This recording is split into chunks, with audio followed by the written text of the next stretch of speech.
বন্ধুরা, আপনারা কি চান এই ধরনের দেশ আপনারা চান?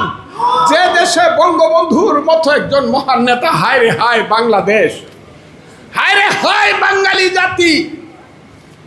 একটা লোক জীবনের যৌবন কারাগারে কাটিয়ে ফাঁসির মঞ্চে গিয়ে বাঙালিকে শিখিয়েছে তুমি কে আমি কে, বাঙালি বাঙালি। যে লোকটা একটা আঙ্গুল তুলা দিলে পরে 7.5 কোটি মানুষ এক কাতারে এসে দাঁড়াতো, যে লোকটার আঙ্গুলে হেলনে দেশে মুক্তিযুদ্ধ হয়েছে, সেই লোকটার বাড়ি আগুন দিয়ে পুড়ে দিলেন। সেই বঙ্গবন্ধুর বাড়ি বুলডোজার চালায় দিলেন। কেউ প্রতিবাদ করলো না, সরকার কিছু করলো না, মিলিটারিরা চৌকিদারের ভূমিকায় অবতীর্ণ হইল।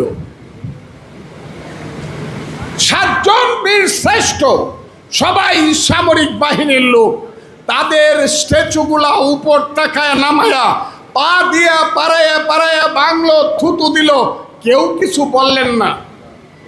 বীর শ্রেষ্ঠ কারা বন্ধুরা? বীরুত্তম কারা? বীর বিক্রম কারা? বীর প্রতীক কারা বন্ধুরা? মুক্তিযোদ্ধা কারা? আমরা।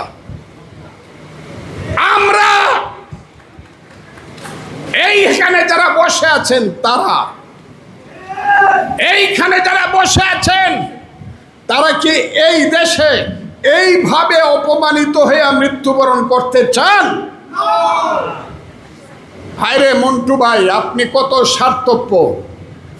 আপনি তো গিয়া বাচ্চা গেছেন, আপনি তো মরে বেঁচে গেছেন আমার মন্টু ভাই। আমরা তো বাইচা রয়েছি অপমানিত হয়ে মরবার জন্য।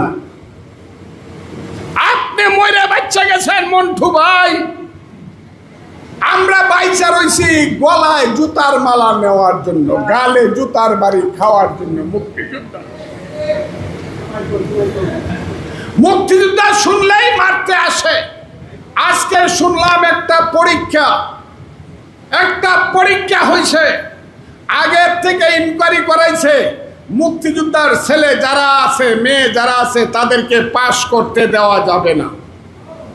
আমি আজকে শুনছি বড় পরীক্ষা, সেই পরীক্ষা বিসিএস হতে পারে, সেই পরীক্ষা শিক্ষকের পরীক্ষা হইতে উঁচু স্তরের শিক্ষক, একদম রেড মার্ক লাল কালি দিয়া ক্রস দেওয়া হয়েছে, মুক্তিযোদ্ধার সন্তান বা নাতি যে তারে কোনো চাকরি দেওয়া যাবে না।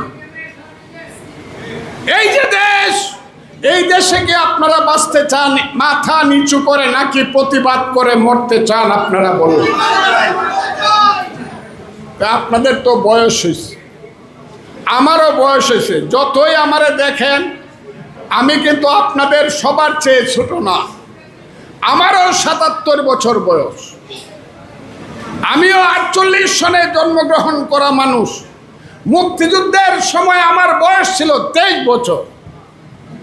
কাজে আমিও খুব ছোট মানুষ না, যে কোনোদিন চলে যাব। আপন ভাই আমার আপন ছোট ভাই 6 বছরের ছোট, এই বাড়িতে আগের দিন মারা গেছে। কাজে আমি যে কোনো সময় চলে যেতে পারি। মৃত্যুর আগে শুধু আপনাদেরকে বলে যাই, মুক্তিযোদ্ধারা, আল্লাহর দোয়াই লাগে আপনাদেরকে আমি হাত জোর করে বলি, দেশটাকে আপনারা বাঁচান। আপনারা যুদ্ধে যাইতে হবে না, কিন্তু আপনার সন্তানকে আপনি বলেন যে বাবা দেশটাকে রক্ষা করো।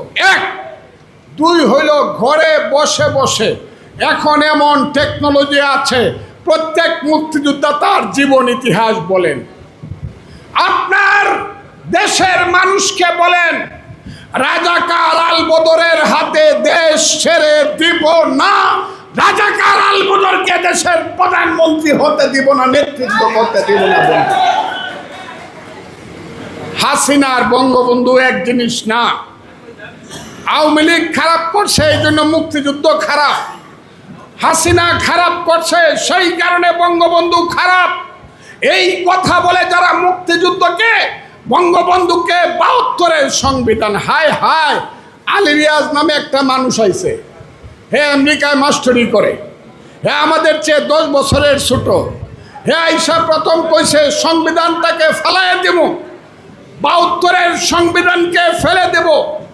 আপনারা কি মনে করেন না এই 72-এর সংবিধানটা 30 লক্ষ মুক্তিযুদ্ধের শহীদের রক্তের করে লেখা সংবিধান, এটা আপনার মনে করেন না? আচ্ছা, আপনারা কারা কারা 72-এর সংবিধান চান এখানে দেখালে তো একটু হাত তুললে আমরা দেখান তো 72-এর সংবিধান কারা কারা চান। এখানে যদি সংখ্যা যাই হই, আমি প্রত্যেককে একজন 1 লাখ, একজন মুক্তিযোদ্ধাকে 1 কোটি মানুষের প্রতিনিধি হিসাবে গণতে চাই। 72-এর সংবিধান মুক্তিযুদ্ধের 30 লক্ষ লোকে শহীদের রক্তের আকরে লেখা সংবিধান। এইটা সময়ের সাথে সাথে প্রয়োজনে পার্লামেন্টের মাধ্যমে পরিবর্তন করা যাবে আইনের মাধ্যমে, কিন্তু কেউ যদি ছুঁড়ে ফেলে দিতে চায় তার বিরুদ্ধে আরেকটা মুক্তিযুদ্ধ অবশ্যই হবে বন্ধু।